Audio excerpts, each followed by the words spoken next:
सुंदरनगर में टूनी नाम की चिड़िया अपनी चाची गौरी और उसकी बेटी सोना के साथ रहती थी। टूनी के माता पिता का स्वर्गवास बहुत पहले ही हो चुका था, इसीलिए वो अपनी चाची के साथ रहती थी। टूनी देखने में बहुत काली और बदसूरत थी और सोना देखने में बहुत ही खूबसूरत थी। गौरी और सोना टूनी से बहुत नफरत करते थे और सारा दिन उससे घर का काम करवाते। सोना की आदत थी कि वो अपने कमरे में ही खाना खाती थी। एक दिन टूनी सोना के लिए कमरे में खाना लेकर गई। अभी उसकी नजर वहां रखे काजल पर जाती है।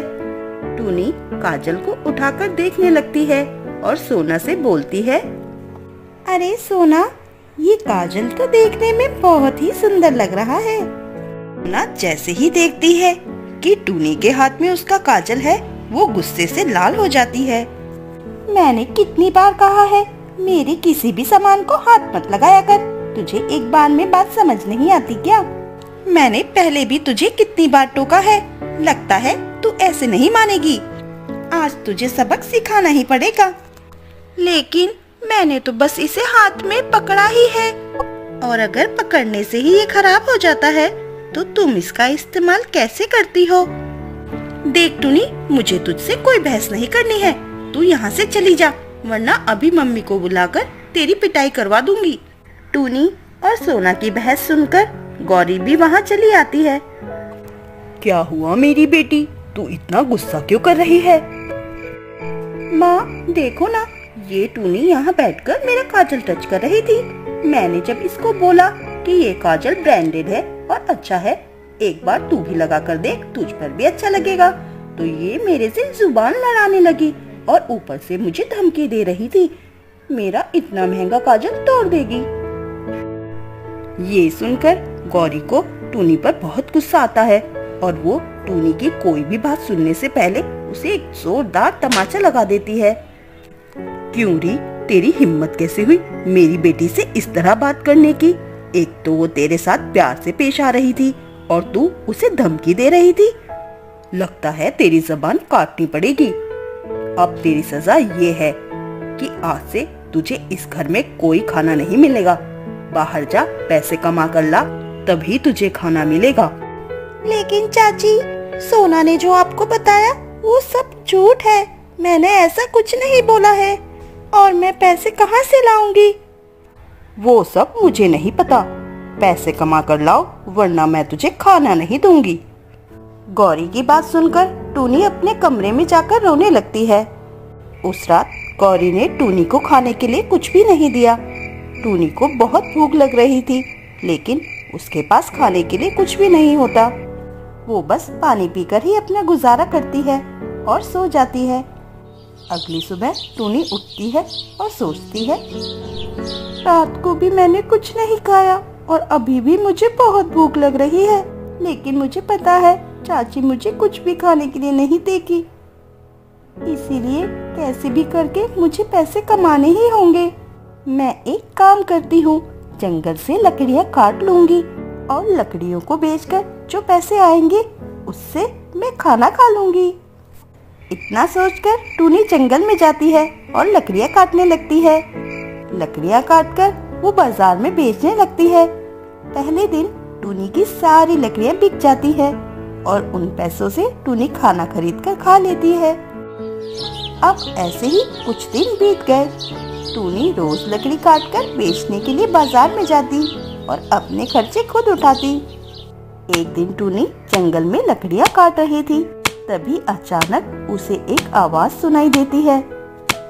ये तो किसी के चिल्लाने की आवाज आ रही है। लगता है कोई किसी बड़ी मुसीबत में फंसा हुआ है। मैं अभी जाकर देखती हूँ। उसके बाद टूनी आगे बढ़ती है। बहुत देर ढूंढने के बाद टूनी को पेड़ से बंधी एक परी दिखाई देती है। अरे, इस परी को पेड़ से किसने बांध दिया? मैं अभी इनकी मदद करती हूँ। तभी परी टूनी से कहती है, मुझे बहुत प्यास लगी है, मेरे लिए पानी ले आओ। ठीक है, मैं अभी आपके लिए पानी लेकर आती हूँ। टूनी उड़ती हुई जाती है और पास की नदी से पानी ले आती है और पानी परी को दे देती है। उसके बाद टूनी परी की रस्सी भी खोल देती है और परी आजाद हो जाती है। आपको यहाँ किसने बांध रखा है? तुमने मेरी जान बचाई, तुम्हारा बहुत बहुत शुक्रिया। मैं एक परी हूँ। इस जंगल में एक बहुत ही खतरनाक चुड़ैल रहती है, उसी ने मुझे यहाँ बांध कर रखा है। वो चुड़ैल बहुत शक्तिशाली है और मेरी बलि चढ़ाकर वो मेरी सारी शक्तियाँ अपने वश में करना चाहती है, लेकिन अब ऐसा नहीं हो सकता। तुमने मेरी जान बचा ली, लेकिन मुझे एक बात बताओ, तुम इस जंगल में क्या कर रही हो? फिर टूनी गौरी और सोना की सारी बात उस परी को बता देती है। अब तुम्हें परेशान होने की कोई जरूरत नहीं है, मैं तुम्हारी मदद जरूर करूंगी। और अब तुम्हें ये लकड़ियाँ नहीं बेचनी है। लेकिन अगर मैं लकड़ियाँ नहीं बेचूंगी तो खाऊंगी क्या? बस जैसा मैं कहूँ तुम्हें वैसा ही करना है। देखो सामने एक रास्ता है, तुम्हें बस उसमें चलना है और उस रास्ते में चलते हुए जो पहला तालाब तुम्हें मिलेगा, तुम्हें वहीं रुक जाना है और उस तालाब को अपनी सारी परेशानियां बतानी है। लेकिन कोई तालाब मेरी मदद कैसे कर सकता है? वो कोई आम तालाब नहीं है, वो एक जादुई तालाब है। उस तालाब के सामने जाकर जो कोई भी अपनी परेशानी बताता तो वो तालाब कर्मों के हिसाब से उसकी परेशानी दूर करता है, इसीलिए उस तालाब को कर्मों का तालाब कहते हैं। वो तालाब हमारी परीलोक की रानी ने ही बनवाया है। क्या सच में? अगर ऐसा है तो मैं उस तालाब के पास जरूर जाऊंगी। आपका बहुत बहुत शुक्रिया। फिर परी भी वहाँ से चली जाती है और टूनी भी परी के बताए हुए रास्ते पर निकल पड़ती है। लगता है ये वही तालाब है जिसके बारे में परी ने मुझे बताया था। इतना कहकर टूनी तालाब के सामने अपनी सारी परेशानियां बता देती है। तभी तालाब से आवाज आती है, मुझे तुम्हारे बारे में पहले से ही सब पता था। आज मैं तुम्हें एक ऐसी चीज दूंगा जिसके बाद से तुम्हारी सारी परेशानियां खत्म हो जाएंगी। इतना कहते ही टूनी के हाथों में एक काजल आ जाता है। काजल देखकर टूनी बहुत खुश हो जाती है और बोलती है, अरे ये तो बिल्कुल वैसा ही काजल है जैसा सोना के पास है। हाँ, देखने में तो ये बिल्कुल वैसा ही है, लेकिन ये एक जादुई काजल है। इस काजल को लगाते ही तुम्हारा रूप बिल्कुल बदल जाएगा और तुम चाहो तो इस जादुई काजल से कुछ भी मांग सकती हो। ये जादुई काजल तुम्हारी सारी इच्छा पूरी करेगा। टूनी जैसे ही वो काजल अपनी आँखों में लगाती है, उसका रूप ही बदल जाता है। टूनी बहुत ही खूबसूरत हो गई थी। टूनी तालाब का धन्यवाद करके अपनी चाची के घर वापस चली जाती है। टूनी का बदला हुआ रूप देखकर गौरी और सोना दोनों हैरान हो जाते हैं। अरे टूनी तो इतनी खूबसूरत कैसे हो गई? अरे मम्मी पूछो तो इससे, आखिर इसने ऐसा क्या किया जो ये इतना खूबसूरत हो गई? हाँ हाँ टूनी बता, तू इतनी सुंदर कैसे हो गई? टूनी गौरी और सोना को सारी बातें बता देती है। सोना को टूनी से बहुत जलन होती है। वो टूनी से वो काजल छीन लेती है और अपनी आँखों में लगा लेती है। सोना जैसे ही अपनी आँखों में वो काजल लगाती है, सोना का भी रूप बदल जाता है और वो बहुत ही काली और बदसूरत चिड़िया बन गई थी। अरे मम्मी, इस काजल ने तो मेरी सारी खूबसूरती छीन ली। इस काजल ने तो मेरे ऊपर उल्टा असर कर दिया।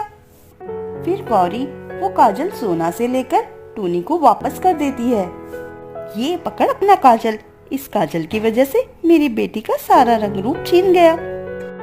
फिर टूनी गौरी और सोना से कहती है, जो दूसरों का बुरा करते हैं उनके साथ भी बुरा ही होता है। चाची, मैंने आपकी सेवा में कभी कोई कमी नहीं की। जैसा जैसा आप लोग बोलते मैं हमेशा वैसा ही करती, लेकिन आप लोगों ने कभी भी मेरी खुशी के बारे में नहीं सोचा। हमेशा मेरे साथ बुरा व्यवहार किया। अब मुझे आप लोगों के साथ नहीं रहना। इतना कहकर टूनी वहाँ से चली जाती है और एक खाली जगह में आकर उस जादुई काजल से कहती है, जादुई काजल, मुझे एक छोटा सा घर दे दो। टूनी के इतना कहते ही वहाँ एक घर आ जाता है। अब टूनी को धीरे धीरे जिस चीज की भी जरूरत होती वो जादुई काजल से मांग लेती, लेकिन टूनी कभी भी जादुई काजल से अपनी जरूरत के अलावा कुछ नहीं मांगती थी। और साथ ही साथ टूनी गरीब और जरूरतमंदों की भी सहायता करती थी। अब टूनी एक अच्छा और खुशहाल जीवन जी रही थी।